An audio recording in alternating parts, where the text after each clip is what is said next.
I, Gary Anthony Caldwell Best, do hereby solemnly declare that I will faithfully, fully, impartially, and to the best of my ability discharge the trust and perform the duties devolving upon me by virtue of the commission issued by His Excellency David Granger. Former Rear Admiral Gary Best taking the oath of office today before Chief Magistrate Her Worship Anne McLennan.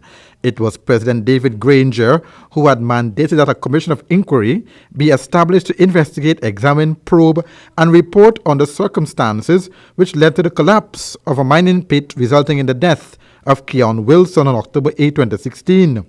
Best, after being sworn in, said why he is best suited for the job. Well, I think I have a fair and impartial mind. I'm an attorney. I know to weigh information, weigh evidence. I can sift out. I think I have fundamentally, if you talk about an inquiry, informing judgment, I think the fact that I'm an attorney, that helps. But also the ability to think critically, the ability to think strategically. I think I have those qualities. So I would say my general experience in life, my own qualifications and my experience as heading agencies, I think that qualifies me to do and to conduct this commission of inquiry. On October 8th, Keon Wilson perished in a mining accident at Rock Creek, Puruni, Region 7. Mr. Wilson was working alongside colleagues when the pit caved in, covering him with the mud. It was because of this unfortunate incident the Committee of Inquiry was launched to fully investigate the matter and to recommend actions to be taken in the event of any negligence and to prevent a recurrence.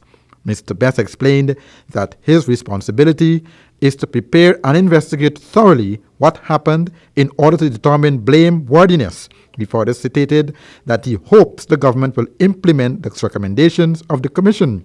When asked if he has a problem with ex-military conducting investigations, Best said, I don't see I see no difficulty, whether it's an ex-military or a civilian conducting inquiry. I think the issue of competence and confidence, and I think whoever is selected to do commission inquiry, one should first determine if the person is competent enough. And I think as we look at those commissioners, including ex-military and civilians, I think we've always selected competent persons to conduct those commissions of inquiry. An ex-military is essentially a civilian, so you're speaking to a civilian right now.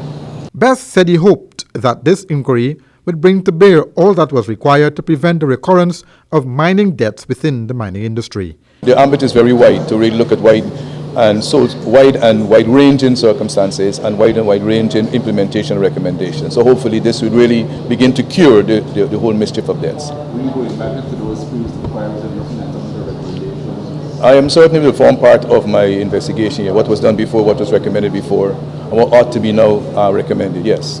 They will form part of the investigation. Would you be looking at the Mining Act and the mining regulations to determine whether the fees or the penalties should be increased? Because I was told that it's very minor. So miners tend to disregard the regulations and the act. Yes, we'll have to look at the Mining Act because the Mining Act and regulations govern the activities of miners, so that will form part of the investigative tools, and whatever flows from that in relation to this particular incident and previous incidents, yes. My mandate is not to investigate previous incidents, but to use the information to draw better opinion. There were lots of representatives showing up to congratulate the retired admiral who is conducting such an inquiry for the first time. The preliminary report for the COI into mining deaths is due in 2 weeks' time. Andrew Weeks reporting for Safe TV2 Headline News.